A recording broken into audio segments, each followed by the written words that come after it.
A murder. No, we're done. Let's just gonna sit here as you guys do them. That's dumb. Stupid. I'm done. I did like 50 of them this morning. So if you guys wanna know where they are, this is what they are. You ready? Get ready to document them. These are the words the kids can spell. Done.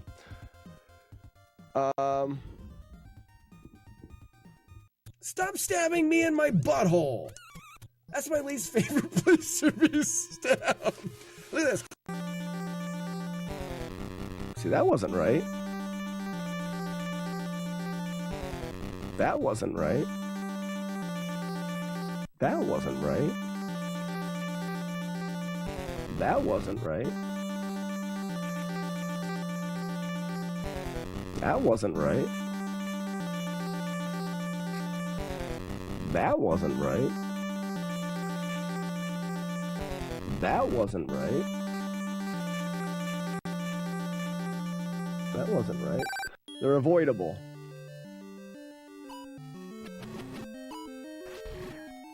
Fuck! Jeff.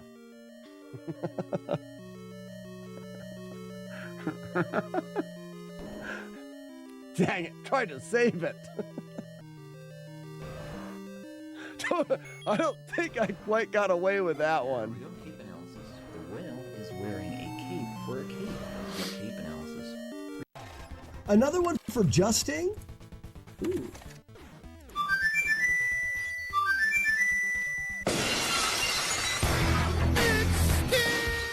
And I'm back. Got a new seltzer to try. Spindrift Sparkling Water. Real squeezed fruit. I've tried these before, and they taste like someone dripped lemon juice right into them.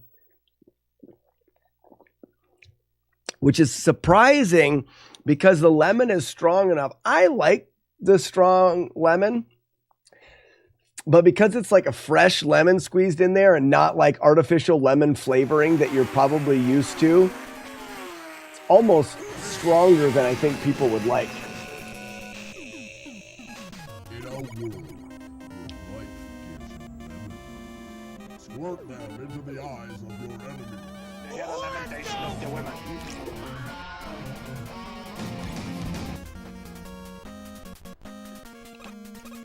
Is like a hint of a wisp of a lemon. Yeah, you'd like these ones in Weeble of Doom. These are quite strong. What's up, Moon Cues?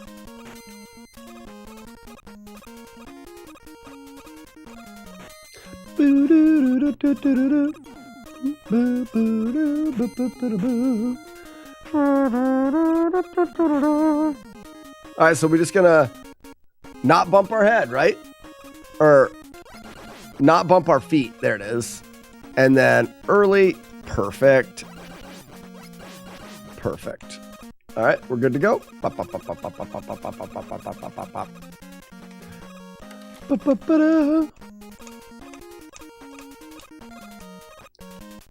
Do, do, do, do.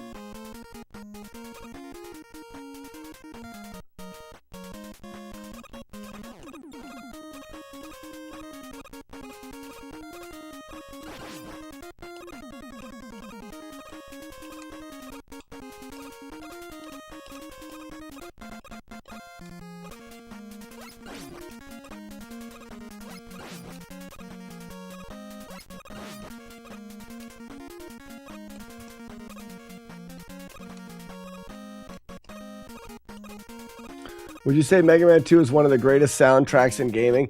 Manny, we used to have a little segment that we did that we called The GOAT. We would talk about what the GOAT, the greatest of all time, is of a particular thing. Sometimes it was music, sometimes it was food or whatever. And, and we had determined in that conversation about the greatest video game soundtrack. Was Mega Man 2 is what we decided, the soundtrack of this game. But there was a lot of factors, not just that it has a good song or or whatever, but it's also had to do with the amount of tracks that it has. It is such a, it is full of bangers. It isn't just 1, 2, it's all of them. And it's not, it's like Zelda 2 has a great soundtrack, but there's not as many songs in Zelda 2 as there is in Mega Man. But yes, I do agree with the greatness of this gaming soundtrack.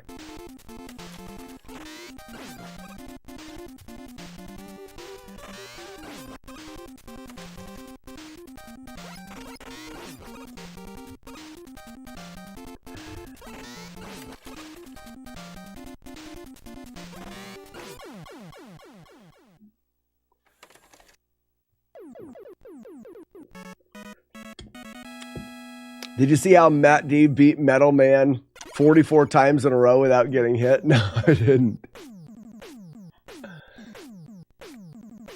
There was a lot of good ones. Castlevanias were in there. There's a lot, and then there's a lot of games that have better tracks. Like, the tracks are just amazing. Like, look at Pictionary. Hold on a second. Stage select. All right, we're going to do this. Look at this game. Listen to the title screen of this game. If you've never listened to Pictionary, where's P?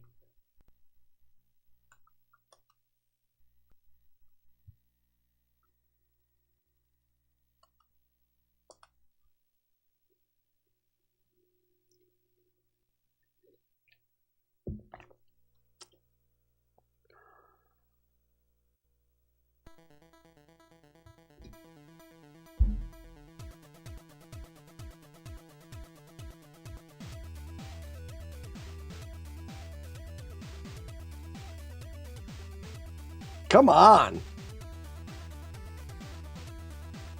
It's freaking Pictionary. It should never go that hard.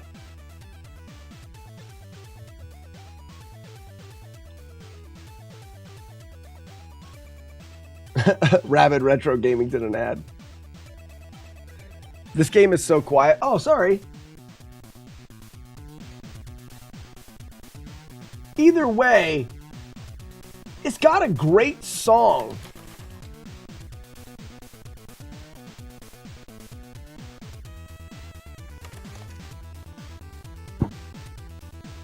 I mean, come on, why? Why, for one thing? But also, that doesn't mean that the game itself was able to be the GOAT, because it doesn't have that many tracks. It just, there was more than just having one good track. And I think that's what led us to the decision that Mega Man 2 got the title, was because of it's got so many different tracks and they're all great. The only good LJN game is Joe's. Changed my mind. Nope. As in, nope, I'm not going to change your mind.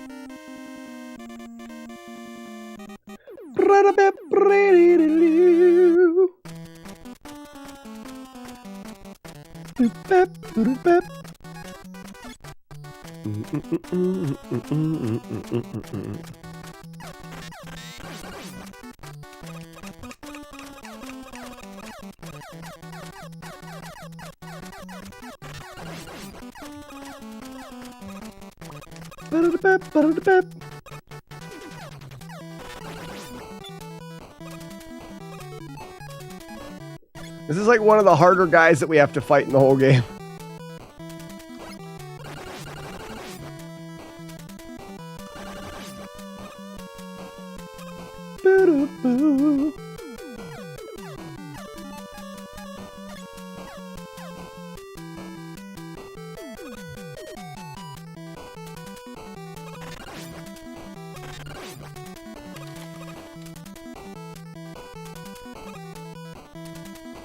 I want to see if we can do this. Yeah, we can do that.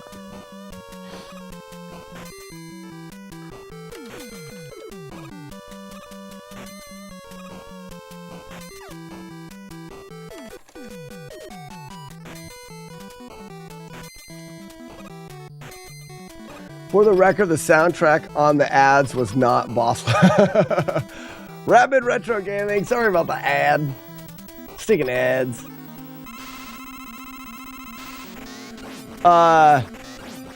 You can just look up Retro Gaming. You can look up the title from Pictionary. The title track. Is it Tim or Tom Fallons? Does that sound right?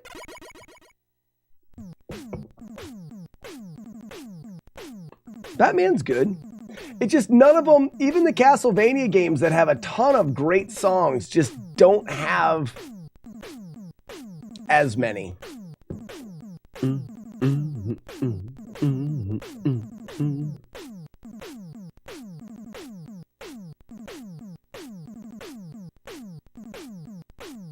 Really? Oh, watch this. Yeah. Rapid Retro Gaming. You got her. I'll do it for you.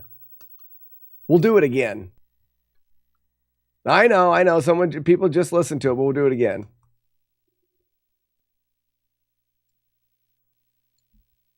Here it is. Oh, shucks. Take off your pants. Stay a while. Listen to this.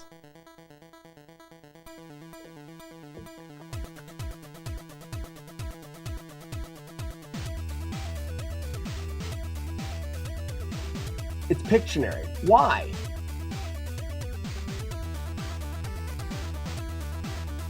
Wizards and Warriors. Some of that,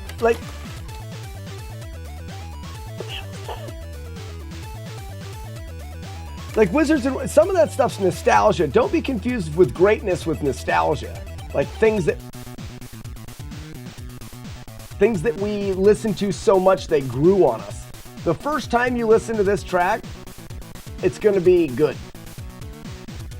It's just so much more involved and creative than most.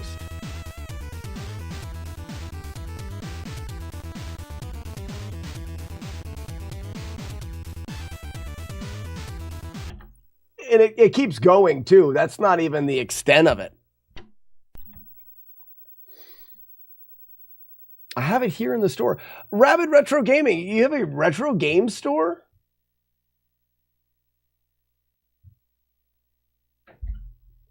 Come here.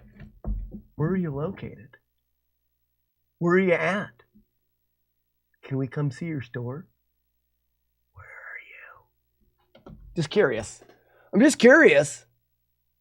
I like video games.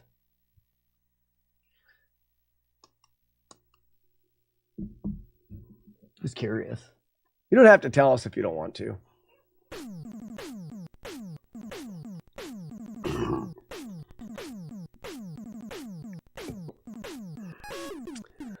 So now we're going to go bubble before heat.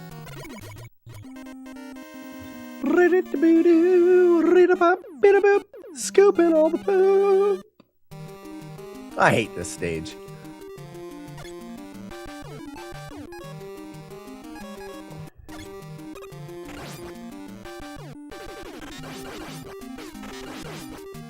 Actually, I want to do this, so he jumps that way.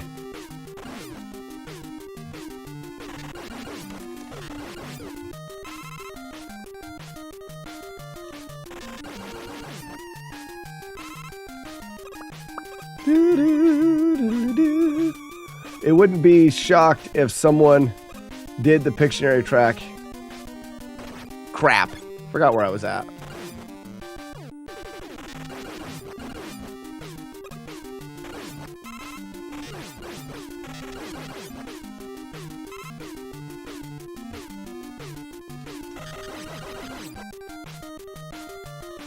As a banger. Shocked if someone did. Well, Tom Fallons, I believe, is the guy that mates that. He did some other games as well. That he's just known for making great game music. Is it Tom? Someone tell me if it's Tom or Tim. Tim Fallon. That's what I said, Chaser. Don't try to take my words and change them. Slack, how come you've done shoot that one mini frog just in case it's not? Slack, how come you don't done shoot that one mini frog? So I don't shoot it because keeping it alive helps me manipulate when the other frogs throw their mini frogs. It makes it easier. So the first mini frog bouncing back and forth can't hit you when you're standing in that one spot. And I can time it so he follows me or doesn't follow me. The second one, I'm fine creating more mini frogs, but on the third big frog, I bring one of those mini frogs with me so that the third big frog can't spit out his little frickin' jerks.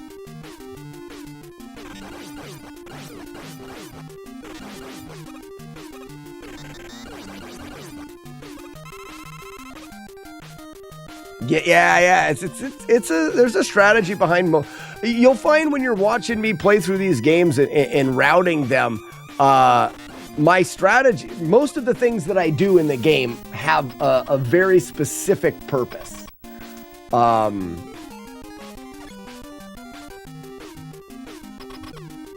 the time I'm done routing this game, you'll be able to go back through and watch what I'm doing, and you'll see that I play it exactly the same every time. And it's for that reason. It's like, oh, well, he just didn't shoot the frogs this time. No, everything that I shoot for not always, but also it helps me memorize different parts of it. I've said it time and time again that my strong suit is not pressing buttons accurately or being really good at games. It's routing and memorization. Most of the games, especially games that take a little while, I will get to a point where I can walk through the game. It's like this spot here. Try to remember this section. I'm gonna run forward and I'll have yank pullers. I'm gonna switch here to Metal Man for the yank pullers. I'll have 3 yank pullers and then I'm gonna have a series of platforms. If I run without stopping, I can get through the first 3 or 4 platforms and then I will notice a guy high enough and I'll jump and throw metal at the peak of my jump. And that'll allow me to take out, oftentimes it's 2 in 1 shot, and then the next one is 2 in 1 shot. And then I'm gonna finish going through the jumps and then I'm going to land where there's these guys running around on the ground fast. I need to wait for the first one to turn so that I can jump up on the platform to the right and jump up on the platform to the left. I wait for them to turn because when you land on the platform they're on, they speed up, but they speed up in the direction that they're traveling. So by waiting for him to turn, when I jump on the platform, he goes away from me. Jump on the platform to the left, get up to the top, and then I have to wait for the second guy to turn. Then I'm gonna jump onto his platform and then wait for him to run quickly away from me and then back at me. Once he gets close to me, I can jump over him and then jump down the ladder. And if we follow with what I was saying, we should get 1, 2, 3. Just keep going, don't worry about these guys until right there, and we get 2 in 1 shot, and then right there, you can do those 2 in 1 shot as well. Now we're following through to the platforms. These are the guys that go fast. Wait for him to turn around. That we're good here. Wait for this guy to turn around, away, jump him, and down. That was all there. None of the movement that I did was unnecessary. There's that one spot I should have waited one more platform and jumped so I could hit both of those in one go, but that's a slight variation. When I get to the point where I'm doing runs, one way I practice is when I'm lying in bed, I'll walk through the game. So I'll walk through each section of the game in bed without playing the game. That way I'm not making any decisions off of instinctive movement or reactionary movement. It's a better way to say it. I'm doing it based off of a route that I have scripted. I'm still at a spot.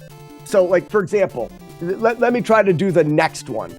I'm going to use number 3 here, and I need to use it on the next platform. Then I'm going to fall down. I can't switch my weapon until I enter the next room because number 3 isn't going to run out. When I get into the next room, I'm going to immediately switch to metal. I'm going to run up to the first appearing platform. When that platform appears, I can jump on it, jump straight up, and shoot forward with the metal beam. That guy I need to eliminate, and then I run directly off of the ledge to the platforms that are coming up. Those platforms are going to spawn in 2 of them. I jump on the first one immediately and then immediately jump off of the second one or jump off of the first one to the second one. It's an immediate jump. And then I'm going to jump up and throw a downward metal to take care of the guy that's coming up. Then I can fall down. The next platform is a single. I'll do the single and then I'll get to the next set of platforms, which is another double. But that double, I wait until the first platform appears. I'm going to quickly jump on it and then do 2 quick jumps that sets me up for a big jump. That gives me the timing between the 2 platforms. After that, when I get up on top of the second one, I can shoot straight forward and hit another guy. Jump off, and we'll have 1 more section of platforms that I just have to wait for it to appear. Once I get that, I'll jump and I'm free of the platforms. Then I'm going to run forward. There'll be one of those guys that's faster on the ground when you're on the ground. I'm going to jump to the platforms above him to go over him. Then I'm going to drop back down and ignore the platforms up there because I can run as fast as I can to the spot right before the lava. I'm going to jump on that quickly and jump directly up, and that will be a platform that appears directly underneath my feet when I do that. From there, I'm going to immediately jump up and to the right so I avoid the one that's above my head that's going to appear. If I hesitate, I'll bonk my head. So run to the lava, jump immediately, and then jump again to the next platform. From there, I can just follow the platforms as they appear. Follow. And then the platforms will lead all the way up to the top. Once I get to the top and I make a drop down, there'll be 3 platforms. On the 3rd appearing platform, I'm going to jump up and to the right quickly to avoid bonking my head, hesitate slightly to jump onto the last platform. That is everything that is all stored. None of it is going to be reaction, okay? Jump forward and climb. Can't change until the next room. Switch to metal. Wait here. Jump, shoot, run off. Immediate jump, down at an angle. Wait. Jump. This is the 2 jump prep. Jump. Shoot straight forward. Oh, I missed that guy. Jump.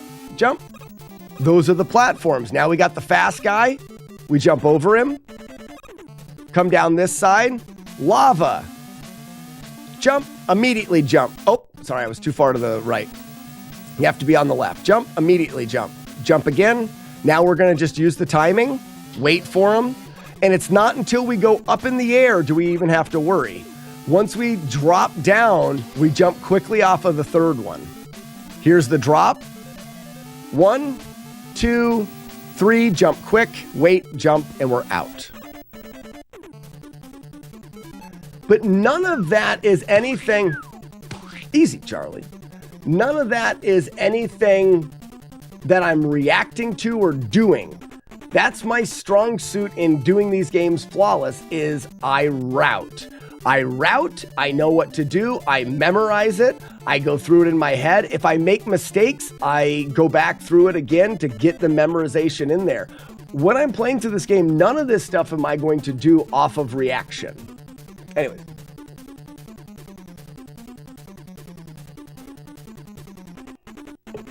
Yeah, Phase 90, that's what I've done with most of the games that I've done, unless it's a game that ended up happening before I fully memorized it. Some games aren't as difficult. This game, I'm pretty sure I will have completely memorized. One of the hard parts is, though, like right now, I have to think, what is below me?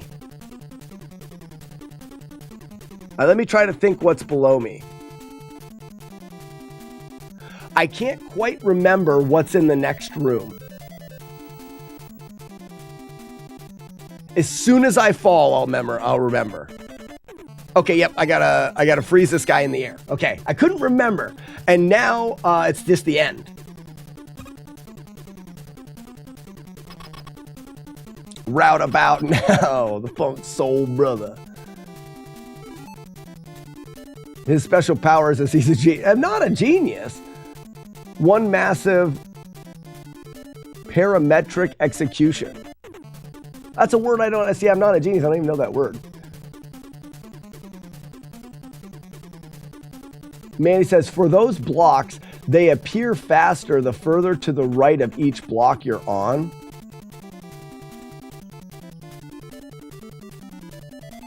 I don't want to call you a liar, Manny, but I didn't know that.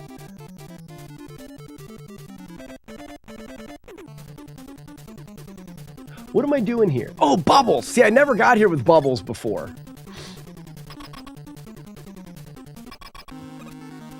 Thank you guys is oh,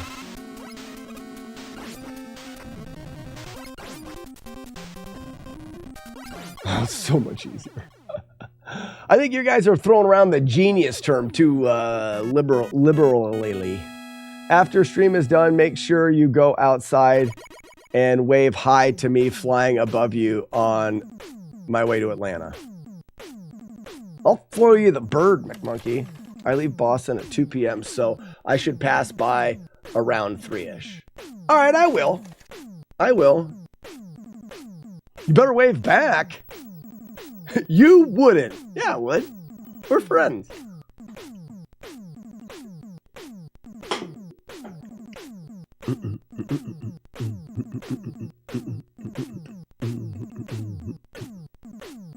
And also, going through those is very, with you guys is very helpful as well. A piss-covered bird. All right, switch to metal, kill the rabbits. 3 shots per rabbit, 3 rabbits.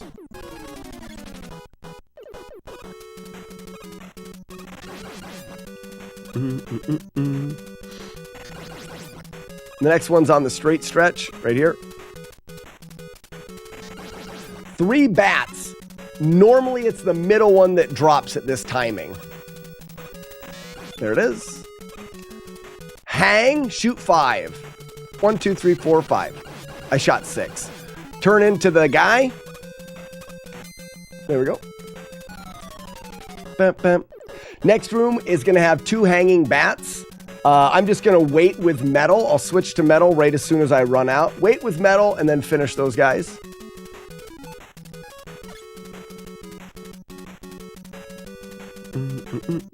Wait. There we go. Got to throw downward at an angle for the monkeys. We get 2 of them for free, and then the birds will start coming with the monkeys. So 2 for free, then move forward, shoot the egg. Next monkey, 2 at the monkey, egg. Next monkey, 2 at the monkey, egg. 2 at the monkey, 2 at the monkey. Ready? Egg. 2, egg. A little bit slow there. I'll wait for an egg. There we go. 2, egg.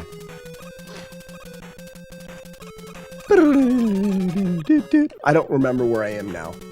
Okay, 3. 1, 2, 3. I forgot. I'm going to hang on this ladder, angle 3. I can drop from this ladder and angle 3. I didn't drop, so I missed. Drop. Now let you hit angle 3. Wait as soon as you see them.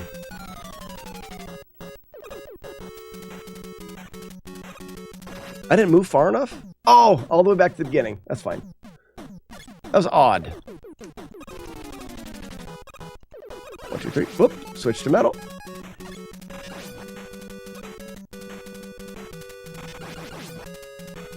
For a guy who doesn't like glitching through levels. For a guy who doesn't like glitching through levels. Oh, Manny, that's not true, though. See, this is different because of that. I just don't do it for the flawless playthroughs. I'm actually a big fan of glitches or any percent playthroughs.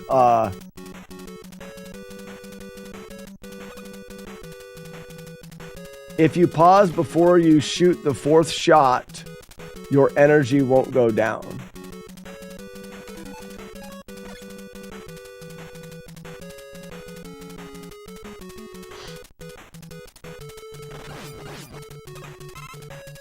I'm not sure what you mean.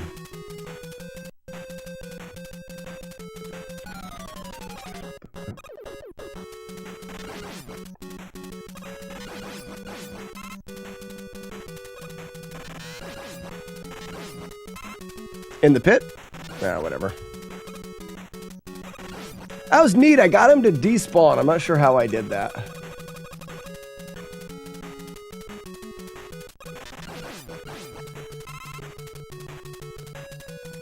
For your 4th shot.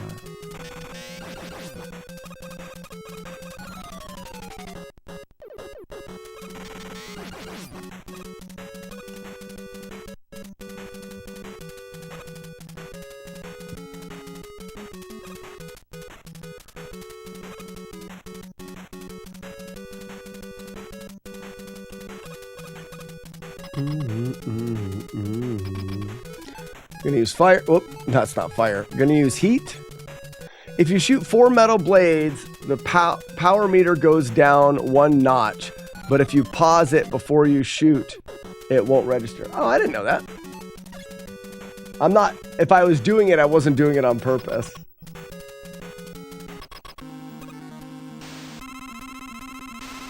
So even this, I have a spot that I jump there and a spot that I jump there.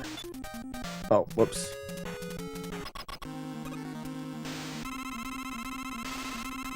You got to start holding that. So I, right there.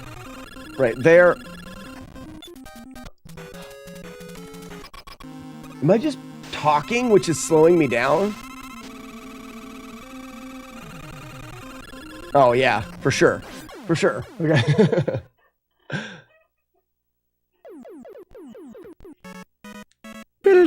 Just thinking about saying the words was causing me to delay that shot, and I kept hitting it. I won't talk anymore now. Yeah, right.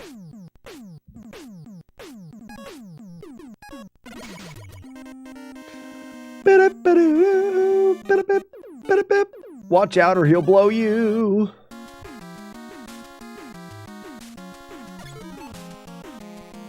Can you shoot the heat when you land from the jump? You just don't want to hit the leaves that are falling. You can shoot it directly after those falling leaves.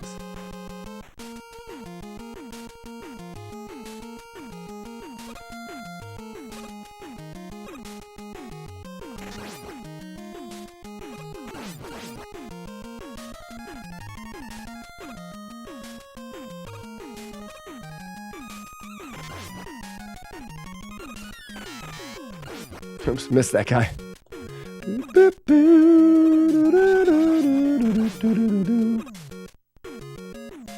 Yeah, if you hit the leaves, it bounces. Wait a second. Yeah, it would. I believe the leaves bounce all of your attacks.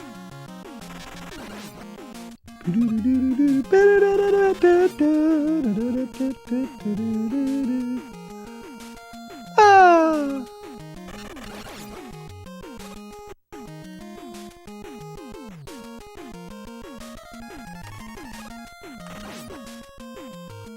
We're just going to turn around and get a bird behind us there.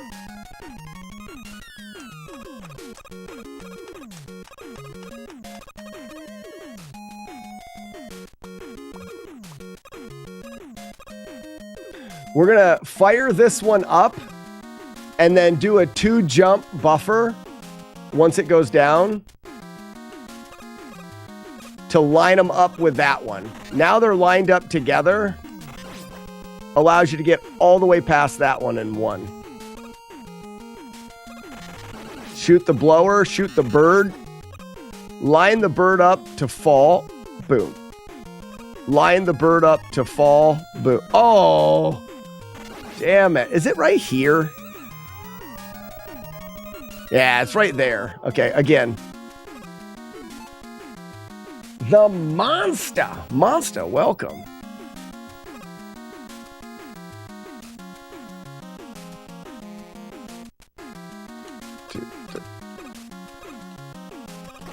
That was my bad. Again. Wait. As soon as it's down. 1, 2, 3. Put them together. You see how they're going up together now? That just means that you have enough time to run across that once the one goes down.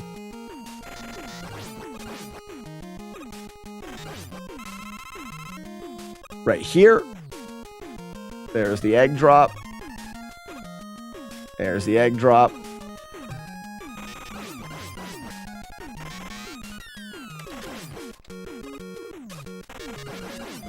And these ones are already pretty much in your way. So you can just do that.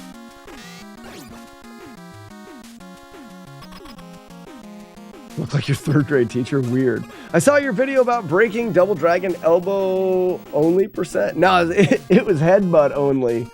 Monster, we try to beat the game only headbutting people, which is by far the worst attack in the game. So this is tricky. So Monster, we actually moved on after Double Dragon. We called it the Forehead of Justice. We did a speed run of Double Dragon using the despawn as a proof of concept. I'm not a Double Dragon speedrunner. I used to run the game, but I haven't kept up with it, and it takes a lot of practice. And right now, for the most part, I do no damage challenges. I do hitless or no damage playthroughs of old hard Nintendo games. So I wanted a proof of concept for the that glitch in Double Dragon for speedrunners. So I did that, and then I moved on. After that, we routed Power Blade and did a no damage playthrough of Power Blade. And now we're doing routing and doing a no damage playthrough of Mega Man 2. Oh, you watched Jaws? I love Jaws. Oops, I jumped too soon there.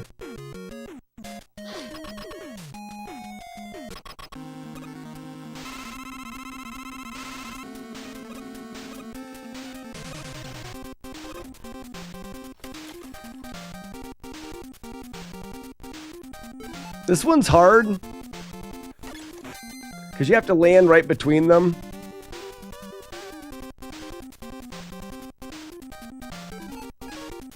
The old Stumpy 2 Pumpy. Get pumped, Stump. So Jaws is an interesting game because we don't break that game very much. We don't break Jaws.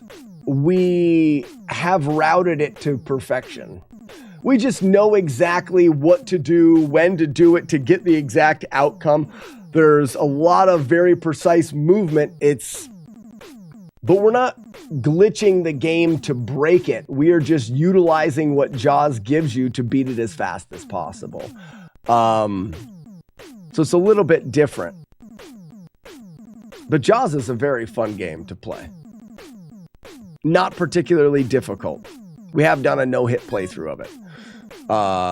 In fact, my perfect playthrough of Jaws was a speed run. It was a no-hit as well as a perfect bonus scene.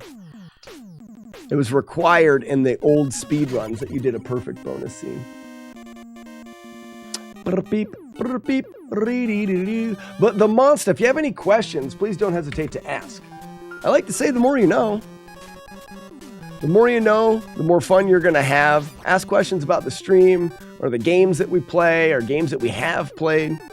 I like to ask one question myself, and that is, do you have a game on the Nintendo, the original Nintendo, that you think would be insane to see someone beat without taking damage?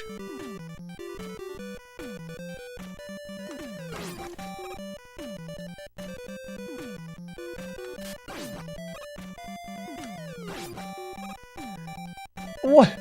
I get so many people doing Cobra Triangle. I'm not playing that game. That game... It's not that it sucks, but... It is not a game that I think you'll see anybody do without taking damage. Some games... And not that I beat it for the first time last year. It's a menace. Is Helen...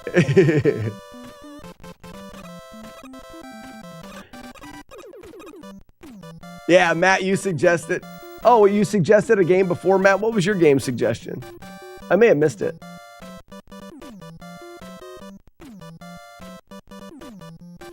We also tend to do more AAA games.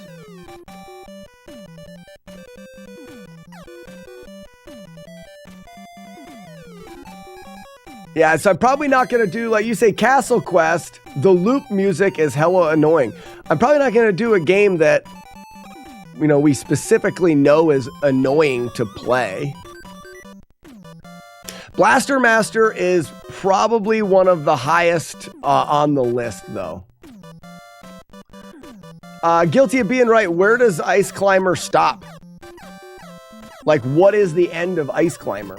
I don't know if it has an ending. I think it loops. So you'd have to come up with a win condition. What constitutes beating that game?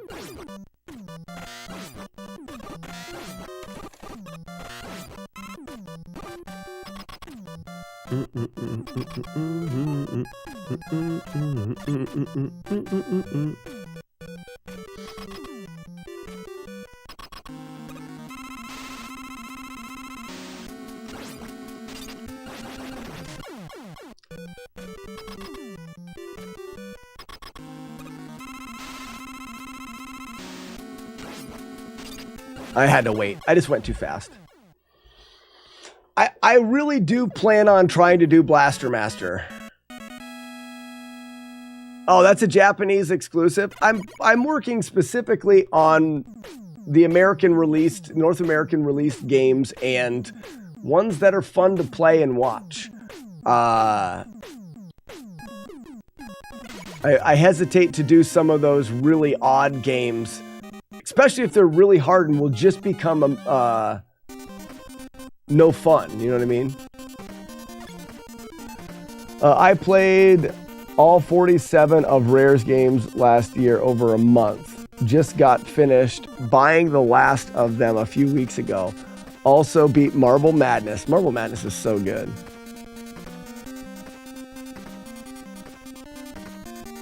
Yeah. I've done a few Rare games. I did Marble Madness, but I mean, Marble Madness was, you know, what constitutes a flawless playthrough of Marble Madness was just don't break or fall off the edge or anything like that. It wasn't particularly a difficult challenge.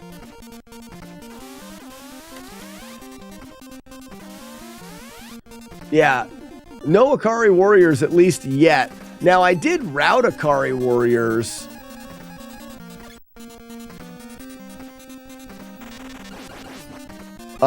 Some of the first one. Lots of luck on wands. You're saying to not have wands in a playthrough? I allowed wands. Wands are a benefit. With a flawless playthrough, it's no we like to say no damage, no hits, or no negative effects to the player. A wand gives you time. Speedrunners don't like it, but a wand is a positive effect to the player.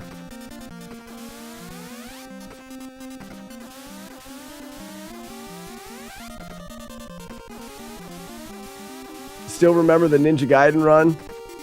Ninja Gaiden. It's what started it all.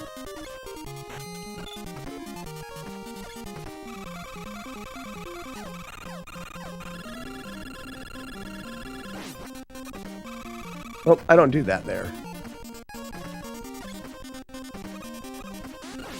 Yeah, Ninja Gaiden is what started it all. It's so great because they let you see the finish, but it's just out of reach. The final screen always got me as a kid. I never beat it as a kid. I never was able to beat the game as a kid.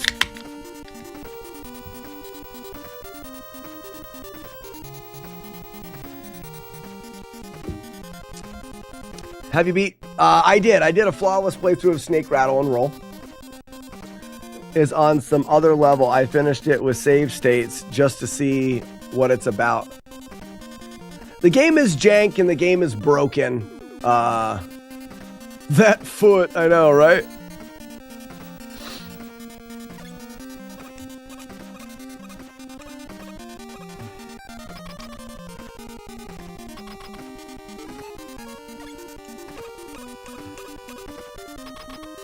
Hopefully I get a different pattern here.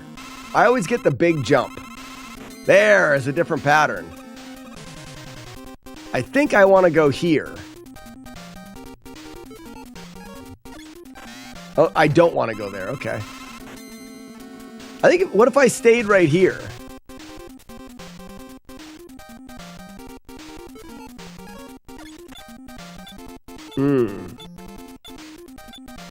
Try this again. Would he hit me here? Or does he go over my head? He does hit me there.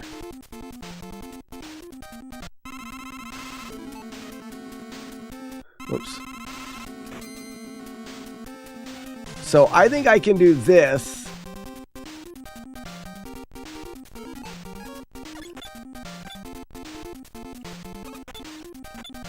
I think that's probably what you do.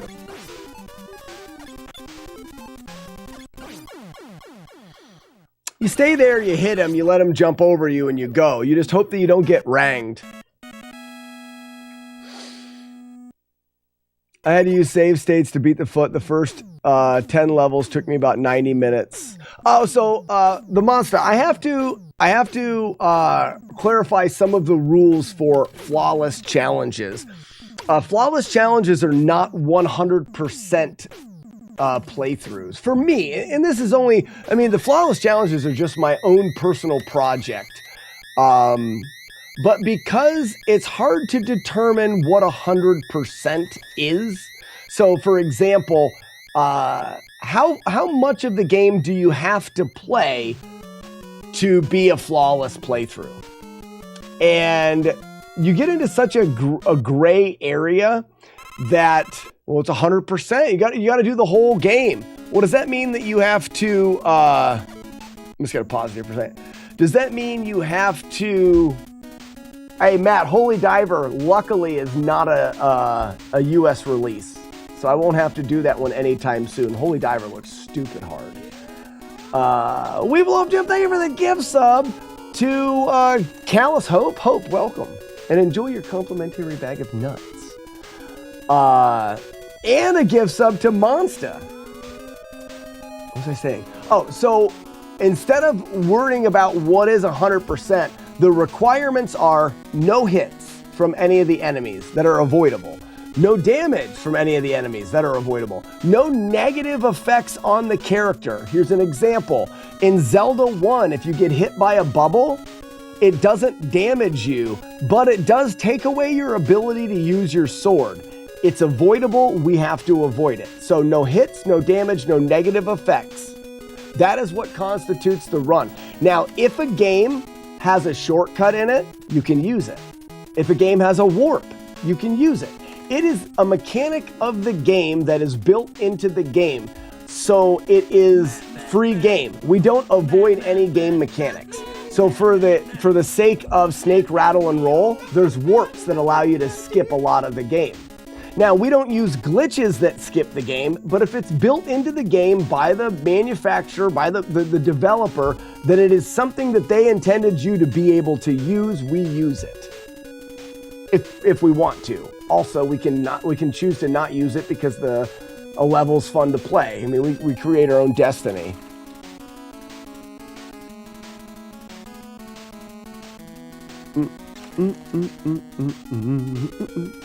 I do 110% playthroughs of Super Mario 3 where I clear every time on every world. And that's a different type of a playthrough. I was just giving you, and 100% playthroughs are cool. I was just giving you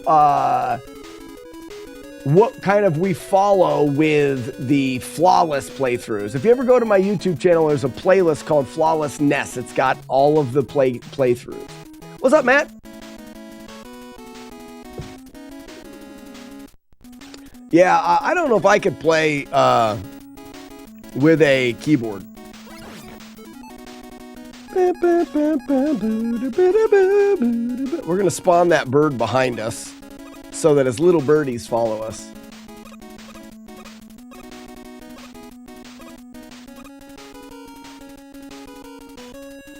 Have you played Roger Rabbit? Enough to know that I don't like the boss of that game, and the boss of the game ruins anything. The boss is also BS like the foot. He's worse than the foot. The foot you can just mash. Monster. Any run attempts? No, but we're getting really close. And we've just like all the games, Matt, we constantly are making it easier by little adjustments. Nah, foot was way worse for me. What? You're talking about the foot in Snake, Rattle, and Roll?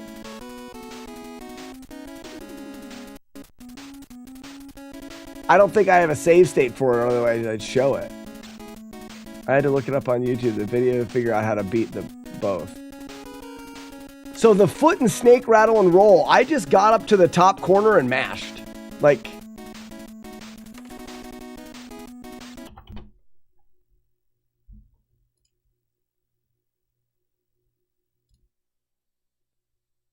Don't I have a Snake, Rattle, and Roll here that I could just show quick? I never uploaded that. I still haven't uploaded Snake, Rattle, and Roll. It'll be on YouTube soon. I forgot I haven't uploaded it yet. I'm such a terrible YouTuber. The hardest retro game I used to own was R-Type. Never played it. In the Google Play Store, there is a game called Video Game that you can pretty much play any Nintendo. All of them. Okay. I really like Licking Feet. Had to follow him around without missing a shot, or else he gets full health regen.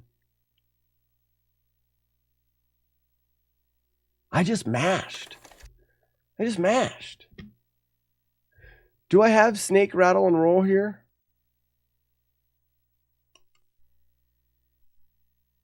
I believe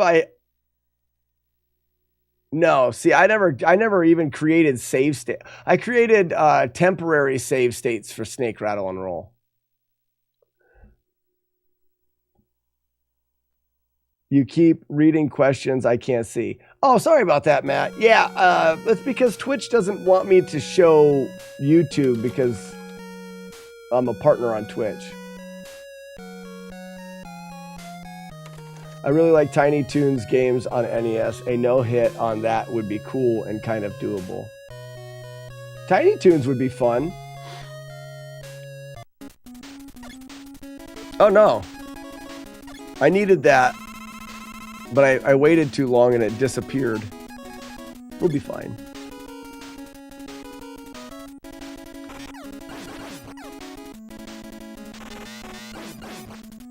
Oh good, we got one here.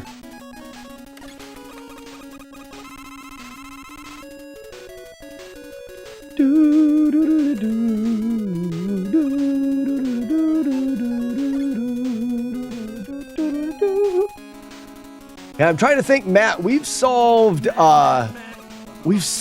pretty much everything. Whoops.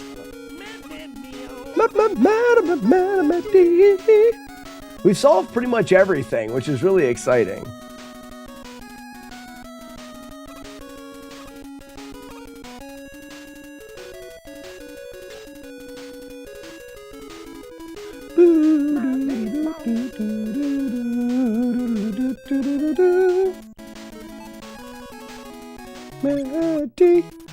Maddie. I like Maddie.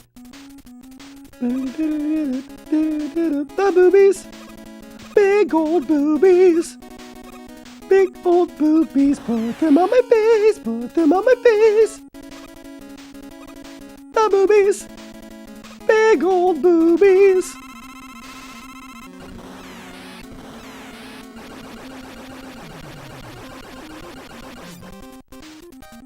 Star Tropics would be good. We've talked about them. We've actually played a little Star Tropics. Star Tropics would be long, but I think they're very routable. You ain't living till you FlawlessNES Big Nose Caveman.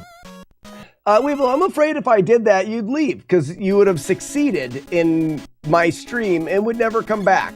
That would be the pinnacle. I'm waiting. I'm keeping you. Whoops. Let me do this.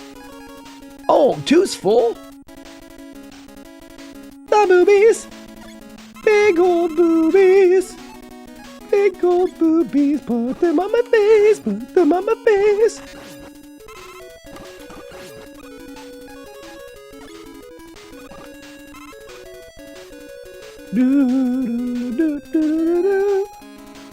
Speedrun is about 70 minutes. Oh my gosh, so it's gonna be longer than that. There's a lot of games that may not make for great games because of how difficult or long they are. I had a quick kill for the dragon. I don't worry about a quick kill for the dragon. I find it more beneficial to not use sub-weapon. Alright, so wood, and we go 3 death before. Oh, wait, do it again. Ah, crap. Beep, boop, boop, boop. Brrr. The boobies. Big old boobies. Big flashback fan. What's flashback? Flashback fan. That would be fun damage list. Is that an NES game that I don't know? The boobies. Big old boobies. Big old boobies right on my face. Put them on my face. Blue Devil, 56 months, Norway. Blue Devil, thank you so much for the 56 months.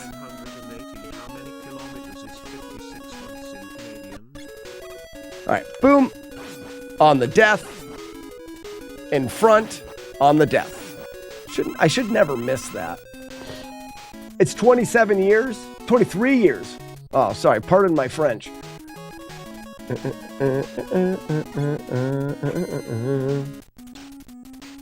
Oh, Prince of Persia. Big old boobies.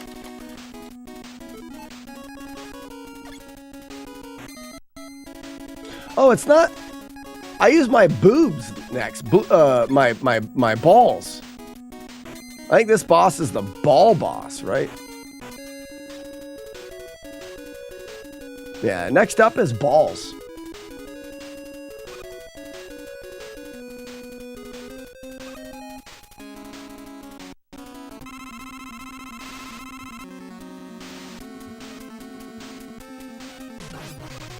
Uno. Dos. Balls. Uno. Dos. Balls. Wait. Balls. Uno. Dos. Balls. Uno. Dos. Balls. Winner. Call out the old Uno Dos balls. First, you gotta know Flash Dance before you know Flashback.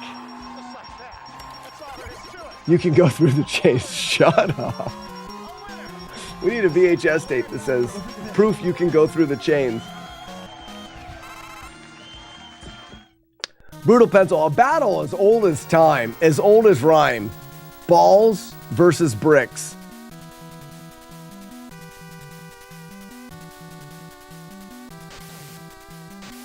Oh, what a feeling. We're children! We're children!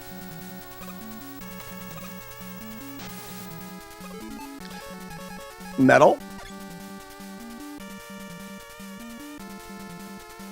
Whee!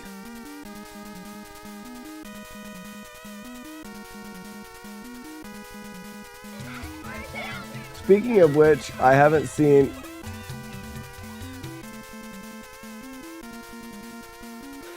What?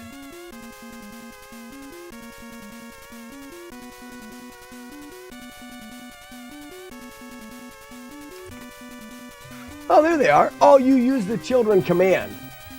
Yeah, hey, go ahead, punch these kids. Oh, Billy! Oh, Billy! Good job, Rockin'. Get him, punch him. Rockin' returns. 1, 2, 3, 4, 5, 6, 7 kids punched in their stupid faces. Good job. Punch them kids. Punch them kids. All right, let's get out our wood. Hardwood. So it is wood jump. Wood jump. Easy peasy.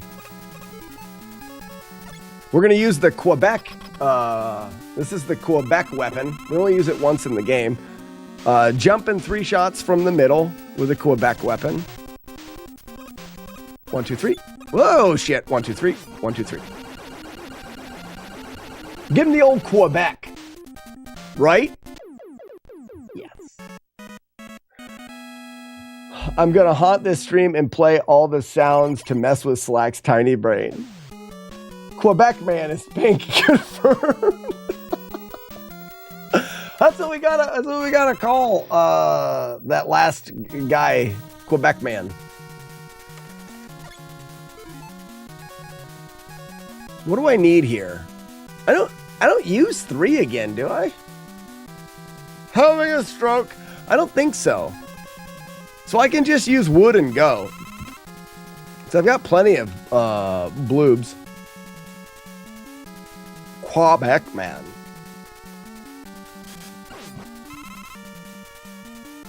It's fine. Oh, Matt, you're going to see my wall strat. My wall strat is so good. There's one thing that I still need to figure out for the wall, but the wall strat is good. Jump. Jump. In both Flashback and Star Tropics, they are on a grid so you can dial in your movements once you learn it. That'll make the games very good to learn, for sure. The enemies have some RNG, but both can be heavily optimized. I don't know about Flashback, but I would start with Star Tropics. What's for lunch today? I've got some pork chop. Some pork chops. I'll probably do kind of feeling wet beef. Pork chop is not wet beef. I mean, I guess I could slice it up and try to put stuff on it to wetten it.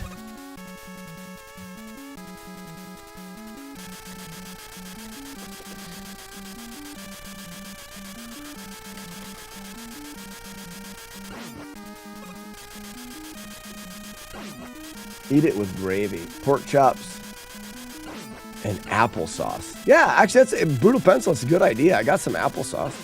I like applesauce. Lemon pepper chicken last night. Sounds good.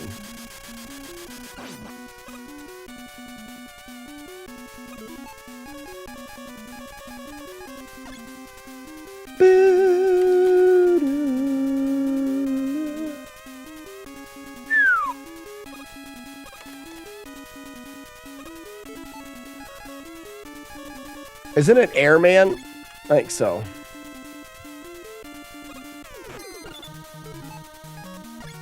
Hey, shit!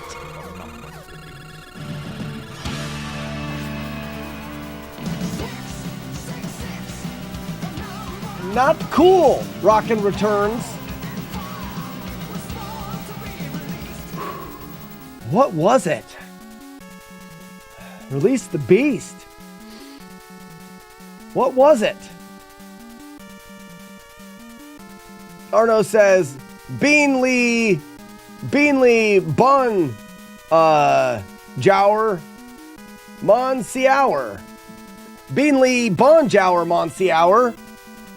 Arno, speaking France, I like that. Avui, Quandi, Mimi.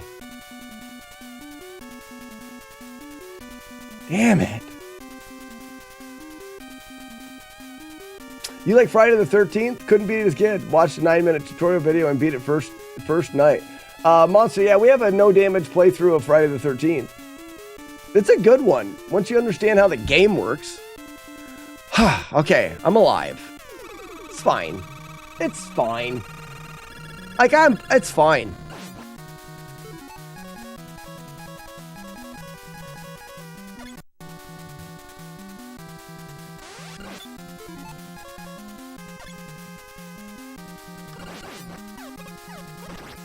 I hate that.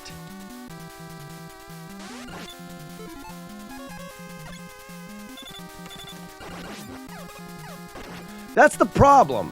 I gotta get a count. I'm gonna get a count. Whoops.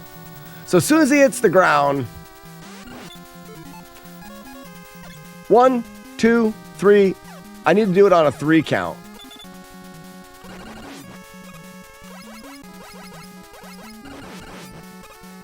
All right, here we go, Matt.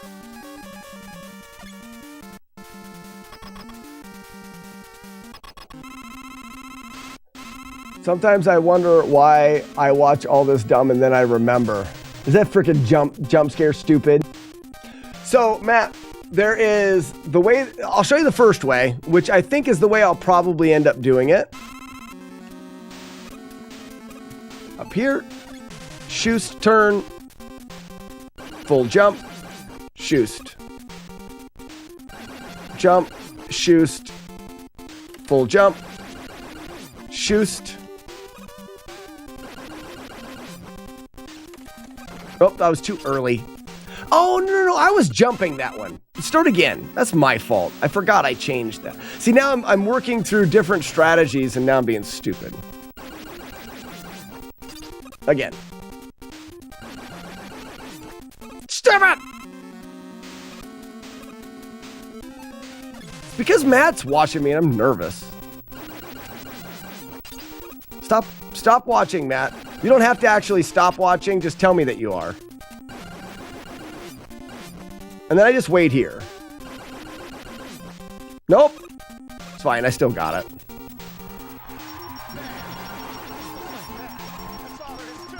Too early, stupid asshole me.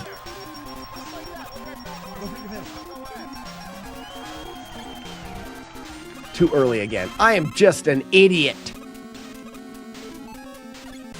It's fine.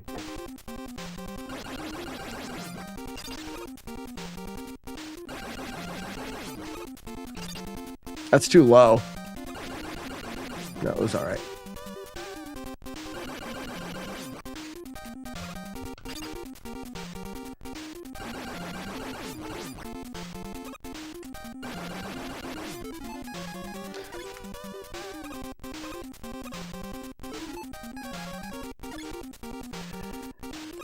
So that's how I probably will do it. Now that, so before this, I can only hear now. Okay, eye muffs off. Take off the eye muffs. I'm ready. So I worked a couple different strategies, and that's where I think I am. So boom, that's pretty. Go there, jump up. We can do this at any time we're watching. As soon as we see the first flash, we big jump. We do the wraparound shot here, which is probably technically the hardest part. Big jump again. Shoot, wait for the same big jump. Big jump again. Shoot. We're going to shoot twice here. Wait for the flash. Jump off. Too early, but I got it. Jump up, get here. Wait for the flash. Jump off. And we finish. So the only thing that's different that I think I'm going to add, if I could practice it well, is doing this. And right now, adding this is what's been throwing me off. Too early, my bad. This all stays the same.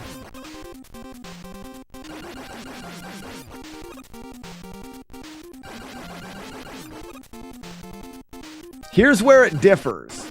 We shoot there and go directly down. And we time that shot. Missed it. Oh, whoops. Shoot. Go directly down.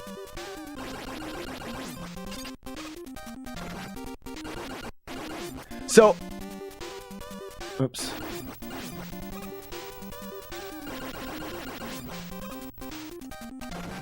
I don't think that timing is always the same.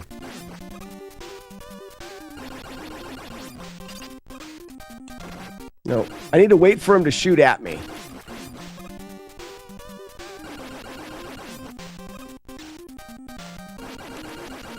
Oops.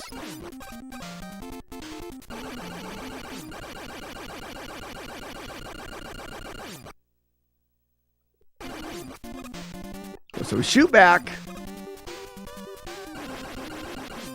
Get the double, wait for the shot, mash, mash. So the reason why, so you've decided not to save a bomb. So let's save a bomb just for the sake of the end. Oops. So those are the two that I'm working with on that. But I do have a save a bomb strategy, but it requires a much more precise jump that I just feel like I'm going to miss too often. I'm going to miss it more often than I would miss just using the mash. But it looks like this.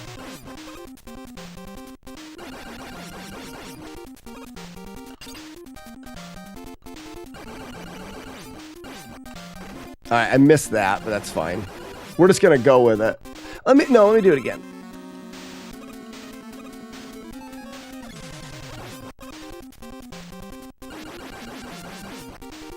That's the jump. Someone said it was pixel perfect earlier, and I don't doubt it. I mean, it's not super precise.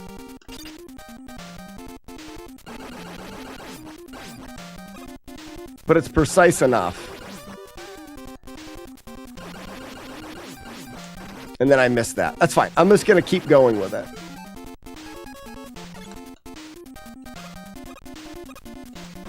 I missed that as well. I don't care. Those are all that's all doable. Ian, I don't have one. I'm going to do it right now. I got the cheese. That jump there has to be done unless, well, there is another way that we can do it. There is another way that we can do it. We'll talk about that in a second. We'll go back there after this. We're going to use our balls on this guy. This guy doesn't like our balls.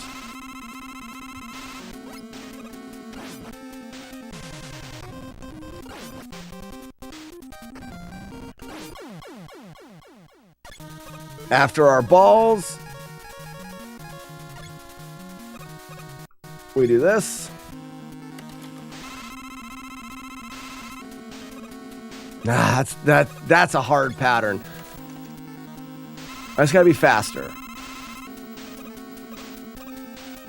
No, that's not where I go either, but saved it. We call this the old Stumpy Two Pumpy. Get pumped.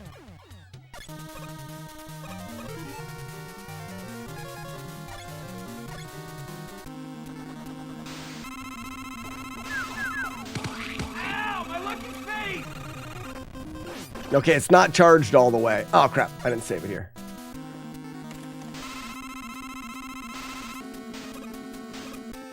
This is one of the easier patterns.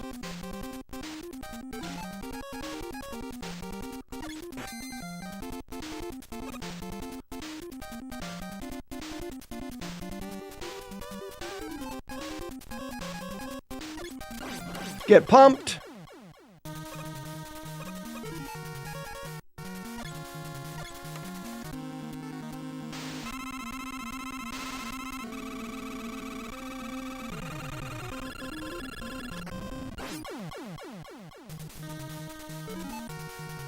Now we're gonna go. If he's dumb, if he jumps, we jump. He didn't jump, so we go. Oh, I gotta walk farther forward. Okay. Crap. I was like, oh no, he shot. Gotta walk to here. Here we go, cape analysis. The whale is wearing a cape for a cape. That was a good cape analysis. Reset, check match.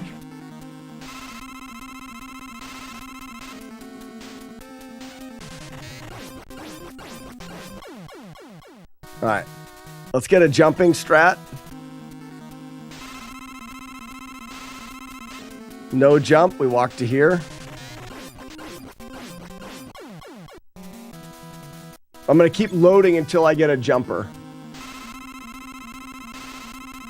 There's a jumper. And that's a finish. So that's good.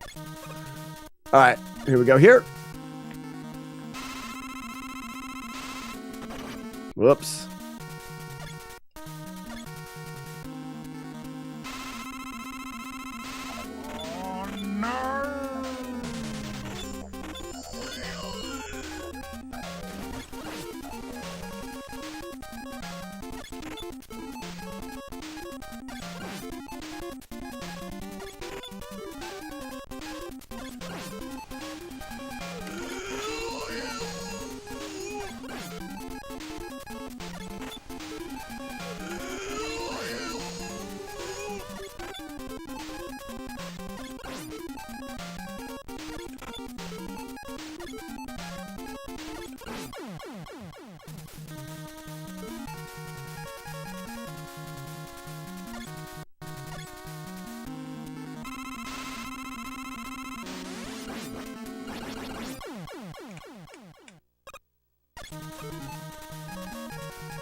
You don't do a save state. If you pause, Mega Man disappears. What do you mean by I don't do a save state? You didn't do a save state. No. Because this is the spot we're thinking of a thing. So what we're thinking about doing here is choosing Heat Man instead.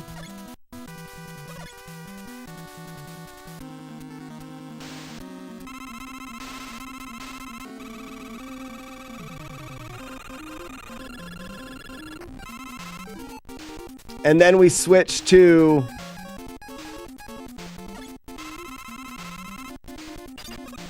wrong way.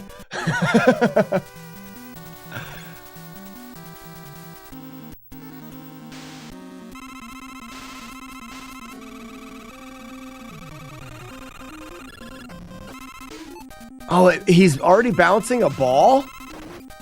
Weird. Oops. You want to stick it just below the cockpit. Okay. That's what she said.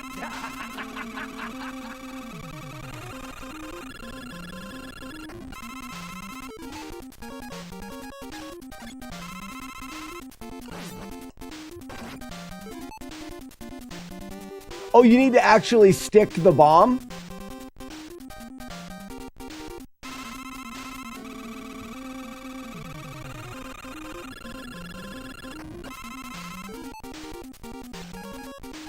So it has to be lower. Nope. Too high, he ate it. Okay.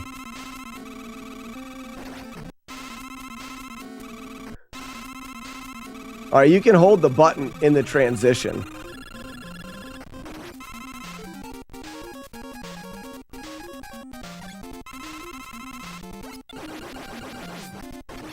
And that was too low. Okay.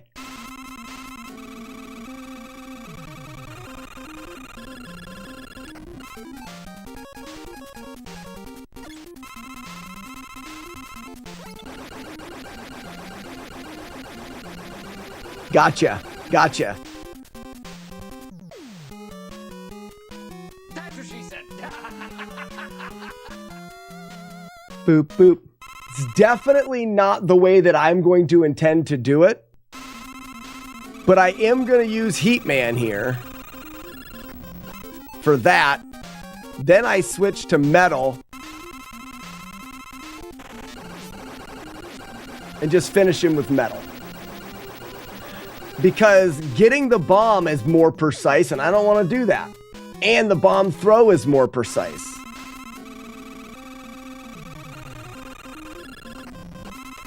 That's perfect. I messed up there because I can move. I didn't think that I could move there. So jump, jump, jump, throw. Switch to Metal. But I don't know why he shoots that out. I have to figure out why he's shooting that out. Jump, jump, jump, throw.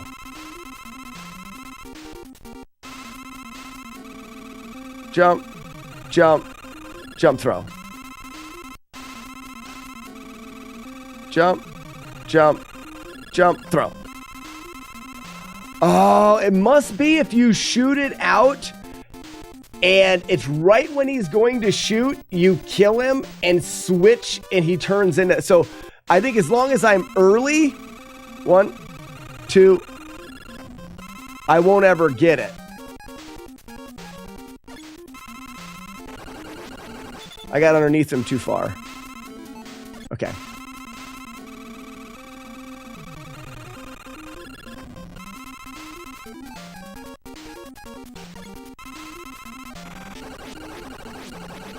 Very easy. Yeah, Ian, I think you're right.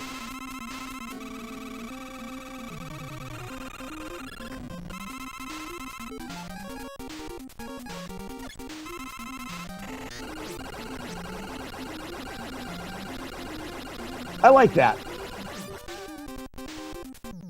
Oh, the mash is much more reliable than the crash bomb. Well, I say that, but I haven't looked into the crash a lot yet. Yep, too high.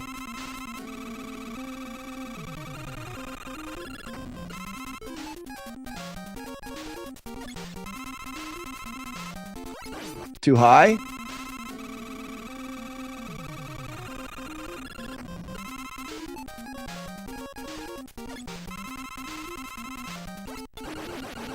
Too low. Yeah. Yeah, that's too precise. Especially when I can just go...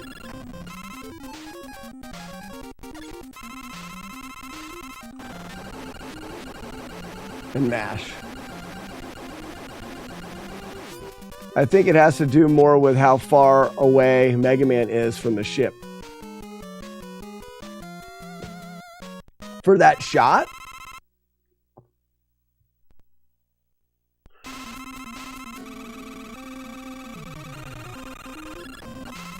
No, because I'm really close now. It has to do with, watch me delay. That was close.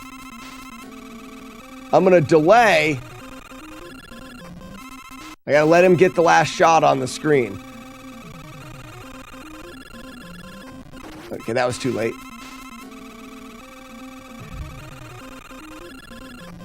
There it is. As long, if you get him with that last shot is on the screen as he changes, it turns into the other shot. I think it's going to be kind of rare. Whoops.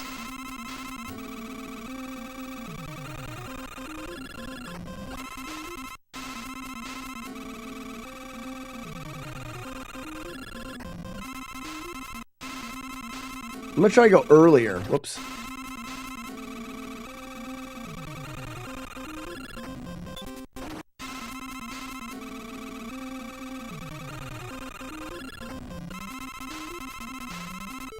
I don't know.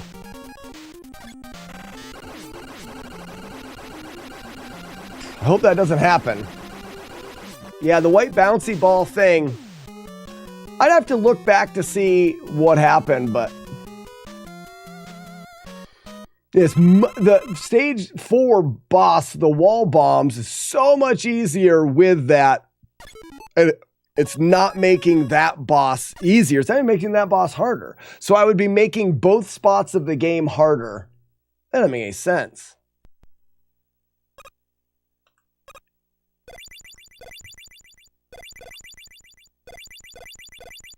Why are you using weapon and life bars so flashy? This game's got lots of flashing, and I only record it at 30 frames because my internet can't handle it, so...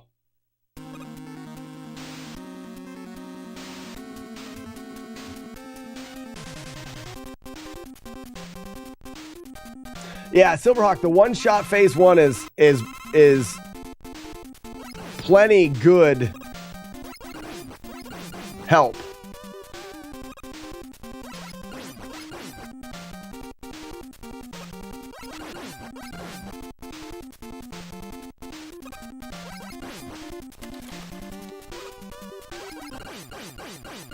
I'm gonna do that again.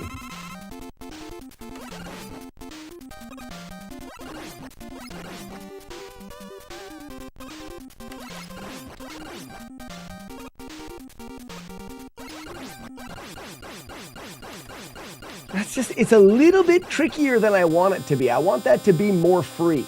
I want it to be more free. Hat flip. Not bad, not bad. I may not be able to get it to be more free, but it will be a little early, Jagard. A little early. All right. That's going to do it for the stream, guys. Too bad there wasn't a stream yesterday. Sorry about the computer taking a literal shit. But hopefully I will have everything back up and running good and smooth for Monday. I'm going to work on it this weekend. I am the clip commander. Yeah, I was thinking, Jagard. Oh, Jagard, you get to be the clip commander for one more day. We'll take care of that tomorrow. I won't be streaming the beer making this weekend because I'm going to have a full house. I'm going to have Arno, myself, my brother, my buddy Ireland that helped me start the brewery, and another buddy of mine, D, that I haven't seen in a while. So I'm not going to do that. Anytime after 6:30, perfect. And then we'll just go, Arno, we'll just go over any other things that we need for Brew Day food, stuff like that. I'm not exactly sure who is going to be here for Brew Day, so probably food for Brew Day. I think I'll have you do the quiche. I like it when you make the quiche at least once while you're here, or anything else you want to make. I think the kids want to make pancakes for breakfast on Saturday. So we'll do pancakes for breakfast on Saturday, and then you can do the quiche on breakfast for Sunday. Smoke a butt. You smoke your own butt. I don't have a smoker, otherwise we could do you're talking about like a rump roast? No, I like what Weeblo's saying. Arno, maybe Saturday we'll plan on doing, I can't smoke a butt, but we can do like a slow roasted beef, potatoes, carrots, onions, mushrooms.